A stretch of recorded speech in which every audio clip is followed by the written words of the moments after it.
তো মোটামুটি ভালো সুস্থ আছি।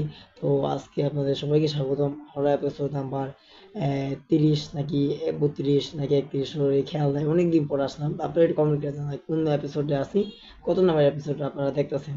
আগে যে এপিসোড দেখতেন না, ওই এখান থেকে এপিসোডটা মানে আমি লিখলাম। আমি এখন দেখি নাই জায়গাতে আসলে কোন এপিসোড। তো আমার ওয়ান প্লাস নতুন স্মার্টফোন দেখতে পাচ্ছি, ওয়ান প্লাস নট দ্যান 30 আর যেটা দিয়ে ভিডিও করতেছি এটা হচ্ছে itel city 100 4G plus smartphone, যেটাতে গ্রামীণ ফোন বাংলাদেশে লাগানো আর ডিপসিকের এআই আছে, জেমিনাই টু জেমিনাই লাইভ আছে এবং ফ্ল্যাশ লাইট সামনে পিছে 360 লাইট আছে, যেটাতে এই মুহূর্তে ফ্ল্যাশ রিমোট রিং লাইট ঠিক আছে আর কি। আর এই তো আর কি।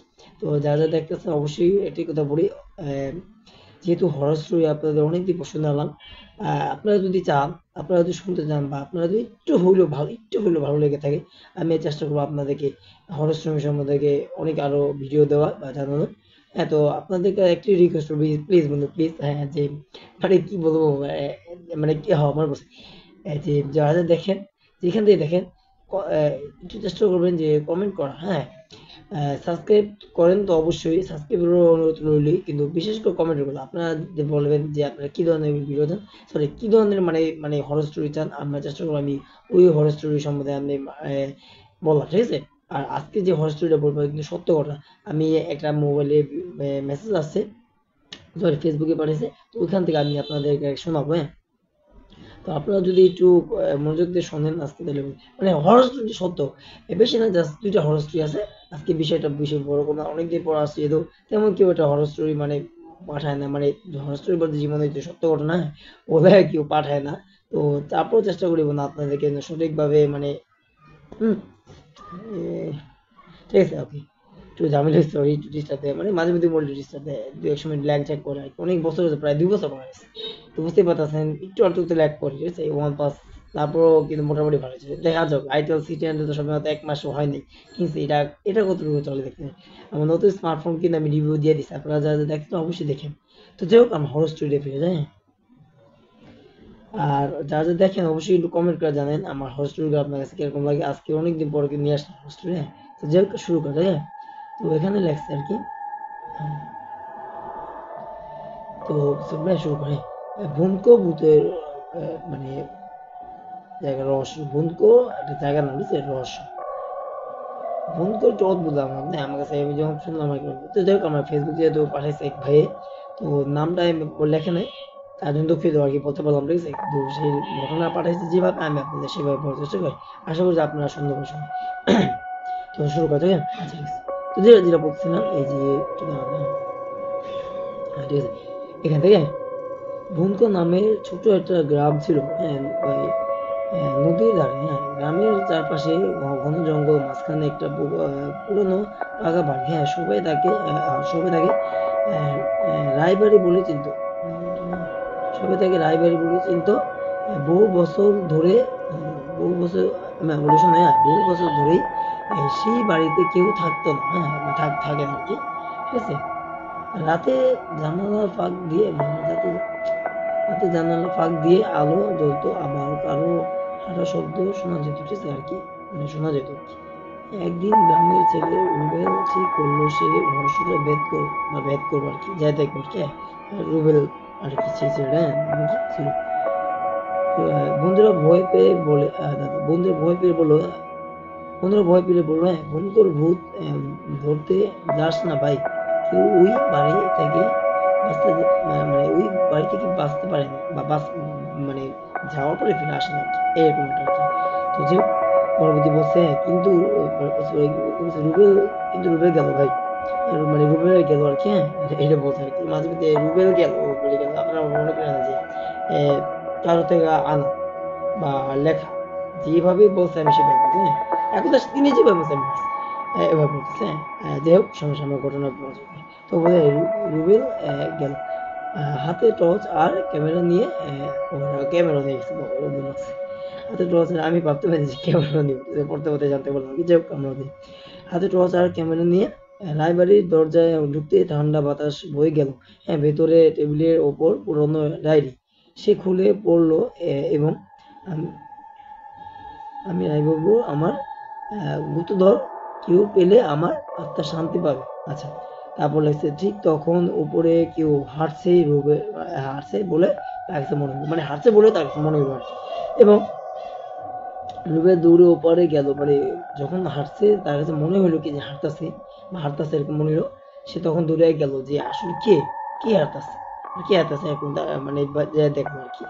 মানে একটু উপরে হাঁটতে আপনি নিচতলার কথা বুঝবেন না, তখন আপনি আপনি নিচতলা মনে কথা বুঝছেন, যদি উপরে দেখেন কেউ হাঁটতেছে তখন আপনার কাছে মনে হচ্ছে কে হাঁটে বা কে হাঁটতে পারে, একদম নিরিবিলি রাত্র করে 2টা বা 12টা 12:30 যদি এরকম হয়, সেটা আপনার কাছে মনে রাখতো যে আমরা ঘটনা পড়ি। হ্যাঁ, তো তার কাছে এরকম হয়েছে। তারপর যদি বলি, হ্যাঁ বলছে ঠিক তখন উপরে কেউ আসছে, রুবেল দৌড়ে উপরে গেল আর কি। হ্যাঁ, এটা সাদা আচ্ছা কি বলছে? এটা সাদা পোশাক পরা, একটা সাদা পোশাক পরে ভেসে আছে, মানে একটা সাদা পরে ভেসে আছে আকাশে, দূর হয় ছাদের উপরে, ছাদের উপরে এখন লটকে আছে। হ্যাঁ, তো যাই তারপরে মানে লটকে আছে, বুঝতে পারছেন, মানে ঝুলে আছে। হ্যাঁ, তো যে যেটা তারপর বলতেছিলাম মানে ভুলে যায়, হ্যাঁ লেখাগুলো একটু স্পষ্ট না, তাই যে লেখছে ভাই বলতেছি যে লেখছেন, যদি আমার ভিডিও দেখে থাকেন অবশ্যই আপনি সঠিকভাবে পরবর্তী যদি ভিডিও পাঠান বা মানে চরিত্র ঘটনা পাঠান আর কি, তো অবশ্যই সুন্দরভাবে লেখার চেষ্টা করবেন। হ্যাঁ, আপনাকে রিকোয়েস্ট করা হলো, যদি সুন্দরভাবে ঘটনা পাঠান তাহলে কিন্তু ভালো, আর যদি সুন্দরভাবে না ঘটনা পাঠান তাই কিন্তু আমার পড়তে কষ্ট হইতেছে। যাতে আমি পড়তে যাই যদি আমরা নাই বুঝি তাহলে আপনাদের কি বুঝবেন, তাই না? সেটাই কথা। তো আপনাদের প্লিজ রিকোয়েস্ট করুন যারা লিখবেন ঘটনা আর কি পাঠাবেন, লিখে পাঠাবেন, আমি টাইপিং করে, ঠিক আছে, মানে টাইপিং করে তো লেখে আর কি, আর কিছু করে লেখে না, টাইপিং ছাড়া তো লেখে তো কলমে কালি না যে লেখা যায়। তো যেটা বলতেছেন কি, যদি যা লেখে পাঠান অবশ্যই চেষ্টা করবেন একটু সঠিকভাবে লেখেন, হ্যাঁ শুদ্ধভাবে লেখেন। আপনারা শুদ্ধভাবে লেখেন, হ্যাঁ মানে খাস বাংলা যেভাবে ওইভাবে বলেন, আঞ্চলিক ভাষায় বলেন, আঞ্চলিক ভাষায় বলে কি কেউ বুঝতে পারে। ঠিক আছে, আপনাদের অনুরোধ আপনারা যখন বলবেন একটু সঠিকভাবে, ভুল যেন হয় একটু সঠিকভাবে লেখা, সময় লাগুক আপনারা লেখে সঠিকভাবে। হ্যাঁ, তো যেও চেষ্টা করবেন লেখা, তাই যখন বলছে আমি বলছি তো আমার ধরনটা ঠিক মতো একটা সাদা পোশাক পরা ছায়া বেশি আছে, ঠিক আছে। তো তারপর বলছে আমার ধন কবরে নিচে আছে, নিয়ে যাও আমি মুক্তি চাই, মানে মুক্তি চাইতেছে আর কি, এটা বলছে। তারপর আছে আরো আছে, আমি রাইবে আমার গুপ্তধন কেউ পেলে আমার আত্মা শান্তি পাবে, কিন্তু ঠিক তখন উপরে কেউ হাসছে, রুবেল দৌড়ে উপরে গেল। ও তারপর সরি, আমি রাইবে আমার গুপ্তধন,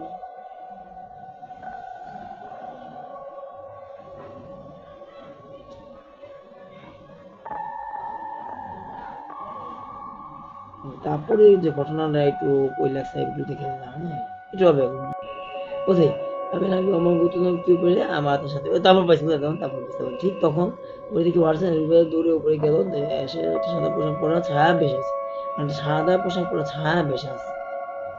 হ্যাঁ, তারপর আমার ধনটা কবরের নিচে আছে, নিয়ে যাও আমি মুক্তি চাই। রুবেল ভয় পেয়ে গেলেও সাহস করলো উঠানে ক্ষণ করতে একটা ছোট পিতলের বাক্স, ভেতরে সোনার গহনা আর সেই রায় বাবুর ছবি। হ্যাঁ, মানে পেলো আর কি, ওইখানে ওই বক্সটা থেকে মানে পাওয়া গেল আর কি। আচ্ছা, বারে একটু ইয়ে হয়ে যায় তো একটু ম্যানেজ করতে হবে, তারপর একটু রেস্ট হবে। পরদিন শান্তিভাবে তারপর দেখেন এই যে রুবেল ভয় পেয়ে গেল, সাহস হয়ে উঠলো, সাহস করলো এবং উঠানে খনন করতে একটা ছোট টিভিতে বসলো। আচ্ছা, তারপর পরদিন সকালে পুলিশে পুলিশের খবর দেওয়ায়, মানে পুলিশের খবর দেয় আর কি। হ্যাঁ ঠিক আছে, এখানে আমি ঠিক বলছি, পুলিশের খবর দেওয়ায় না মানে দেয় আর কি, একটু কথাটা একটু ভুল বলছি, আসলে দেয় আর কি। হ্যাঁ, আচ্ছা সমস্যা নেই, যেটি হোক। হ্যাঁ, আপনারা একটু চেষ্টা করবেন সঠিকভাবে লেখা। হ্যাঁ, আপনাদের অনুরোধ হলো বন্ধুরা যে লেখছেন অবশ্যই অনুরোধ হলো সঠিকভাবে লেখা। আচ্ছা ঠিক আছে, তারপর বলি। হ্যাঁ, পরদিন সকালে পুলিশে খবর দেওয়া হলো বা দিল আর কি। হ্যাঁ, তারপর থেকে আর কখনো বা রায়বাড়িতে আলো জ্বলে না বা আলো জ্বলতে দেখা যায় না, কি আলো জ্বলতে ওখানে দেখা যায়। পরবর্তী এই বক্স পাওয়ার আগে বা গুপ্তধন পাওয়ার আগে তখন দেখা গেছে, এখন আর দেখা যায় না। হ্যাঁ, আর কখনই দেখা যায় না, এটা বলছে আর কি। হ্যাঁ, আচ্ছা, সবাই বলে রুবেল ভাই বুনকর ভূতের রহস্য ভেদ করছিল। হ্যাঁ, তারপর তাও চাইলে আমি গল্পটা একটু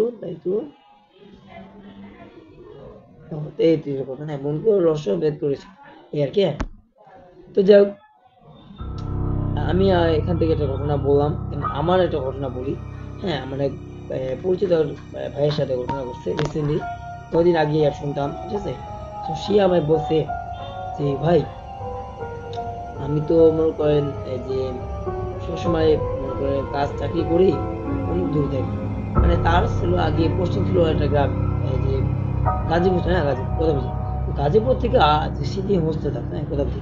হোস্টেল থেকে আসার সময় সে আছে, হ্যাঁ সমস্যা নেই, আচ্ছা, যে যাই বলুক না, যে যাই হোক কিন্তু আপনারা নোটিস করেন না, আপনার আমি যেটা বলতে চাই, মানে আছে না যে বাড়ির শব্দ একটু মতো একটু ম্যানেজ করেন, হ্যাঁ।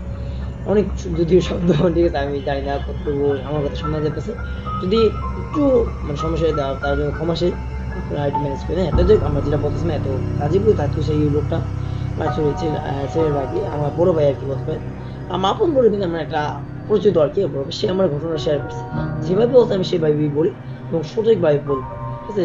যেটা বলছে আর কি সত্য ঘটনা, হ্যাঁ আমি আগে বলি সত্য ঘটনা, আপনার আপনি মিথ্যা মনে করেন, আপনার সন্দেহ হবে ওখানে। যে গাজীপুর সে থাকতো, এটা মানে থাকার জায়গা ছিল তার হোস্টেল, কিন্তু তিনি কাজ করতো অনেক অনেক সকাল সকাল যাইতো কথা বুঝে, আবার অনেক রাতে আসতো কথা বুঝেন, অনেক অনেক সকাল সকাল হ্যাঁ অনেক সকাল চলে যেত, অনেক রাতে আসতো, হ্যাঁ। রাত আসতে বলতে পারেন 9টা 10টা বা 10:30, এমন ছিল রাত 12টা 1টা। তো একদিন এক রাত্রেবেলা সে বলো ভাই আমার তো মনে করো যে সবসময় 10টা 10:30 বা 11টার দিকে চলে যায়। তো এমন এক সময় হয়েছে অনেক কাজ ছিল, মানে অফিসে অনেক কাজ ছিল আর কি। তো ওখানে মনে করেন অফিসে বলতে সে যেখানে কাজ করতে চাকরি করতে আর কি, অফিসে আর কি ওটা আর কি সরকারি যদিও না বেসরকারি, কিন্তু সেখানে মানে এটা সরকারি না বেসরকারি, কিন্তু যদিও সরকারি না আছে তাই যেটা বেসরকারি এত পয়সা আলাদা, 10 শতকরা এক কথা 10 কথা এক কথা বলতে গেলে যেখানে সে কাজ করতো সেটা বেসরকারি ছিল ঠিকই, কিন্তু মানে ফ্যাক্টরিটা অনেক বড় ছিল, সেটা ছিল আমি বলে দিই, সেটা হচ্ছে আপনি আপনার জুতা সৌজুতা না সৌজুতা যে তৈরি করে, ও সৌজুতা তৈরি করার সেই প্রোডাকশন ছিল, হ্যাঁ সেখানে কাজ করতো, যাই হোক যেটা মানে প্রোডাকশন অনেক ছিল, অনেক কাজ ছিল, বেচা কিনে যেহেতু মানে অনেক হইতাছিল তখনকার যুগে, হ্যাঁ তখন ছিল আহ, শীতের যুগ ছিল, শীতের সময় ছিল। তো তখন মানুষের সরু জুতা না সরু জুতা কে জুতা উনি পরতে বলি, মানে খোলামেলা জুতা পরতো না, সেই জুতা পরলে আটকানো থাকে, মানে পা গুলা ঘন থাকবে তাই না, তো বুঝতে পারতেছেন তখন তো ওগুলো বিক্রি হয়েছে বেশি, যেহেতু ঠান্ডা যুগ বিক্রি হয়ে বেশি, আর পুরনো জুতা তো বিক্রি হয়, তো তাদের ছিল কবে আমি বলি পুরনো জুতা সু জুতা ছিল। তো যাই হোক অটোর কথা বললাম, যেটা বলতেছিলাম, সেখানে কাজ করতো, কাজ করে আসার সময় রাত্রিবেলা 11টা বাজে, হ্যাঁ 11টা বাজে। তো তখন আর কি কি হলো, তখন সে দেখলো যে কি ব্যাপার এত রাত্র করে একটা লোক হাঁটে দিতেছে, সে কিভাবে ভাবতেছে যে একটু লোক হাঁটতেছে কিভাবে হাঁটে দিতেছে। তো সে ভাবতে ভাবতে ভাবতে তিনি তার পিছে পিছে গেল, সে ডাকতে ডাকতে দেখতে পারলো একটা রাস্তার গলি দিয়া একটা পাশ দিয়ে একটা কবরস্থান, অনেক বড় একটা কবরস্থান, হ্যাঁ সেখানে গেল। সে লোকটা ভাবে দেখতেছিল না, হঠাৎ করে তার কাছে কেমন যেন ওই লোকটা দাঁড়াইছে, দাঁড়ানোর পরে তার দিকে তাকাইছে, তাকাইয়া যেভাবে হাসিটা দিল, ভয়ঙ্কর একটা হাসি। তো যাই হোক হ্যাঁ ব্যাস, তো যেটা প্রথমে একটু ভুলে গেছে, তো ওই যে বললাম বলতেছি না যে হাসি দেওয়ার পর থেকে তো এতটাই বুঝে ভয় পেয়েছে। তারপর সে দেখতে পারলো যে যেখান থেকে সে হাসতেছিল এসব না, যেখান থেকে হাঁটতেছিল ঠিক একই জায়গায় সে আবার এসে বসছে, হ্যাঁ তার সাথে কি তো সে বুঝতে পারতেছে, সে কিন্তু এখান থেকে তুইতে এসে বসে হাইটে যাবে ওই জিনিসটা দেখে, সে একই জায়গায় দেখবে। তারপর সে ভাবলো যে আমি যেহেতু এখান থেকে এখানে আসছি, আমি অবস্থান তো পাই দিছি, সে এখানে আসে নাকি, সে বড় ভাবতেছে এবং ভয় ভয় পাচ্ছে। সে তখন কি করবো বুঝতে পারে, তখন একটা মানে কি বলুন অটোরিকশা অটোরিকশার মধ্যে বসছে, ওই অটোরিকশার মধ্যে আপনি অবাক হবেন, ওই অটোরিকশার মধ্যে সেই ব্যক্তিরা তার সামনে বসে আসছে, হ্যাঁ। সে এতটাই ভয় পেয়ে যায়, কোনো রকম কষ্ট মষ্ট করে ওখান থেকে পালায় মূলে আসে। তারপরে এই ঘটনাটা তাকে আমার বলে যে ভাই এরকম হয়েছে আমার সাথে এই ঘটনা ঘটছে। যখন যে জিনিসটা দেখছে ওটা কোনো মানুষ না, সত্য কথা বলি না, ওটা কোনো মানুষ ছিল না, ওটা যে কি ছিল সে নিজেও বলে না। কিন্তু এত খুশি না বুঝে রাখুন এরকম মানুষ, হ্যাঁ। এবার আচ্ছা যাক একটু আবার বলি, এই যে এটা শোনা দিলাম হয়ে গেছে, হ্যাঁ। তো যাক সমস্যা নেই, তো ওরকম মানুষ ছিল, ওটা ছিল একটা খারাপ একটা জিনিস, বলতে পারেন জিনই বলতে পারেন, খারাপ একটা জিনিস। সত্যি বলি যদি ভালো যেত তারা কিন্তু কিন্তু এরকম ভয়ঙ্কর রোগে হাজির হয়, চোখগুলো বড় বড় লাল টুকটুকা, হ্যাঁ, এবং ভয়ঙ্কর ভাবে হাসি, দাঁতগুলো একবারে চোখা চোখা, লাগে যেন সামনে গেলে একবার খেয়ে ফেলাইব এক কামড়ি, এমন এক অবস্থা। সে বলছে ভাই এমন এক ভয়ঙ্কর চেহারা, আপনি যদি দেখেন আপনি যদি গিয়ে যে কি অবস্থা ভাববেন, আমি তো ভাই ভয়ে চিৎকার দিয়ে দৌড় দিয়ে আমি আসছি, আপনি তো ভাই হ্যাঁ ভাই আমি ঠিক, আমি সত্যি কথা আমি অনেক ফাটুস বন্ধু, আমি আসলে অনেক ভয় পাই সত্যি, আমি যদি বলতে যে ভাই আপনি যদি ওখানে ফিরে ভাই ফিরে আমি তো মরেই যেতে ঠিক আছে, আমি কি বলবো বন্ধু, আমি আসলে অনেক ভয় পাই সত্যি কথা, আমি আপনাদের মিথ্যা কথা সত্যি, আমি আসলে অনেকটাই ভয় পাই। তবে সত্য ভয় কখন পাই, যখন সত্য ঘটনা হবে আগেই বলে দেয়, সত্য আমার সাথে হইতাছে আমি জানতে পারলাম যে হইতাছে, হ্যাঁ, বা কেউ বললো একটা বানাইছে না ওটা আমি ভয় পাই না, যেটা আসলে ফেক বা মিথ্যা ঘটনা, এই যে এই কথাটা বললাম সেটা সত্য কথা, যে আপনারা সবাই দেখতেছেন যেহেতু, শুনতেছেন যেহেতু, আর বেশি বড় কথা ছিল না, জাস্ট এটাই বলে রাখলাম, যে যেখানে তাকে দেখতেছেন অবশ্যই সাবধানে থাকবেন এবং আমার এই ঘটনাগুলো একটু শেয়ার করে দেবেন। এবং আজকে এই ঘটনাটা বেশি একটা বড় কথা পারলাম না, যতটুকু ঘটনা ছিল এই একটা ঘটনা এখানে, আর আমার এক ভাইয়ের সাথে ঘটনা করছে এই মাঝখানে যে আমি ভিডিওটা বানিয়ে তার মধ্যেই শুনছি। তো ঠিক আছে, আপনাদের সাথে শেয়ার করে দিলাম, আশা করতে আপনি এই ঘটনা ভালো। তো যেটা বলছিলাম, ভাই বলছে ভাই, আহ, আমি যদি বলছি কথাটা, আপনি যদি দেখতেন ওই জিনিসটা তাহলে আপনি নিজেই ভয় পেতেন, আসলে কতটা ভয়ঙ্কর ছিল। হ্যাঁ, অনেক ভয়ঙ্কর ছিল। সে বলছে কবে, হ্যাঁ আমি তো ভয় পাইতে অবশ্যই, আমি তো জানি অনেক ভয়, ভীতু বা অনেক ভয় পাই গেছি। ওই যে বাবা, আমি যে সত্য ঘটনা হয়েছিল আমার সাথে, আমি ভয় পাবো অবশ্যই। যদি না হয়, শুধু আমি বলি যদি না হয় তাহলে আমি ভয় পাবো, মানে এটা মিথ্যা মুদ্রা গুজব, আপনি বলেন কি ভয় পাবো না। তো সে যেভাবে সত্য নিয়েছি যেভাবে বলছে, আমার বাসায় এসে বলছে সত্য, আমি ওই আমার বাসায় খাটে আমার বসে, আমার খাটে বসে আমার পাশে বসে আসলো, আসে বলছে, এখন আজকে 2-3 সপ্তাহ হয়েছে। এতদিন কিন্তু ভিডিও দেখি যে যখন শুনছি এখন আপনাদের সাথে যে ওটা বলতেছি না, বলতেছিল যে আশা এসে বলছে, সে যে কথাগুলো বলছে তার চেহারা দেখে আমি বুঝতে পারছি যে সত্য ঘটনা। এবং সে তো আমার এমনি ক্লোজ, এটা ভালো ভাই, বড় ভাই, আমার বড় ভাই কে হতে পারে, আমার বেশি বড় না, 3-4 বছরের উপরে হইব, ঠিক আছে, মানে 3-4 বছরের উপর আছে না, যে অনেক বড় ভাই, আমার বড় ভাই বেশি করে, আমার বড় ভাইটা যদি কেন বললাম আমি বলি, আমার বড় ভাই প্রায় 10-15 বছর 20 বছর বড়, অনেক বড় বড় ভাই। আমি আমার আমার মা সবার ছোট, আমার 6 বোন, না দূর, আমার মা 6 বোন, ঠিক আমার মা 6 বোন, আর হচ্ছে আমি, আমার মা সব ছোট। তো আমরা তো ছোট হয়েছি, বুঝতে পারি, আমার যেহেতু মা ছোট, তো আমরাও, আমার মা বিয়ে অনেক দেরিতে হয়েছে, তো আমরা অনেক বড় হচ্ছি, ঠিক আছে। তো যাই হোক, এটাই বলতেছিলাম যে যেহেতু আমার বড় ভাই অনেক বড় বড়, সে তো আমার 2-3 বছর মতো, এত বেশি বড়, এটা বললাম কি, হ্যাঁ। সেই ঘটনা যেটা যে বলছে, সেই ঘটনা আমি অনেক শুনছি, শোনার পরে বুঝতে পারলাম যে না, সে যা যাই বলছে এই ঘটনাটা সত্য বলছে, মিথ্যা বলতে পারে না। আমি সত্যি জানার পর না, আমার একটাই আমার মনের মধ্যে একটা ভয়, এরকমটা মানুষের হয়তো হতে পারে। একটা মনে করে বিষয় মানে একটা, মানে সবসময় যেখানে যায়, রাত করে যায়, হঠাৎ করে এরকম কেন দিতে পারে, কখনো বিষয় মনে হয় না, ওই কবরস্থান শেখা আছে বুঝবে, কেন আমি কবরস্থান ভাই গেছি জানেন, ওই মানে আমার বলছে না, ওই কবরস্থান গেছি ভাই, যাও ও কখন এরকম হয় না, বা এখন কখনো এরকম দেখিও না। তো কেমনে এই জিনিসটা হতে পারে, আজকে এই জিনিসটা আমি দেখলাম, মানে সে মানে সরি আজকে বলে সেদিনকে সেই জিনিসটা দেখো, হঠাৎ করে একটা দেখে তো ভয় তো লাগে, ঠিক না? তো আপনাদের সাথে সত্যি যখন একটা দেখেন চিকেন রাস্তা যেতেছেন, হঠাৎ করে দেখতে একটা বুড়া একটা মহিলা আপনার সাথে কথা বলতেছে, হঠাৎ করে একটা ভয়ঙ্কর রূপ নেয় আবার আপনার দিকে তাকাই, তখন আপনার কাছে কেমন লাগবে? এই একটা মহিলা, বুড়া বয়স্ক মহিলা, আপনি হেল্প করবেন বা সাহায্য করবেন, সাহায্য তো দূরের কথা ভাই, আপনার তার চেহারা দেখলে আপনি ভয় পেয়ে যাবেন, ঠিক না? এত তার ভয়ঙ্কর চেহারা। তো যাই হোক, এটাই বলতেছি, আর কিছু বললাম না। সবসময় মনে রাখবেন, যে জিনিস আপনারা দেখেন সেই জিনিসটা আসলে সত্য ওইটা না, আপনারা মনে রাখবেন, সবসময় সাবধানে থাকবেন। আর এই সমস্ত যদি খারাপ বা I mean ভয়ঙ্কর জাতীয়, মানে মানে জিন টিন বা আত্মা দেন, মানে বেশিরভাগ জিন দেন, ভয়ঙ্কর জিন কোনো কিছু করতে থাকে, সবসময় সাবধান থাকবেন। আমি আগেও বলছি, এখনো বলতেছি, সাবধানে থাকবেন। আর আপনার সময় অনেক বেশি ভালো থেকে নিজে খেয়াল রাখবেন। আপনারা আজকে এই হসপিটাল আপনার কেমন রাখবেন একটু কমেন্টে জানাই। আল্লাহ হাফেজ, হ্যাঁ।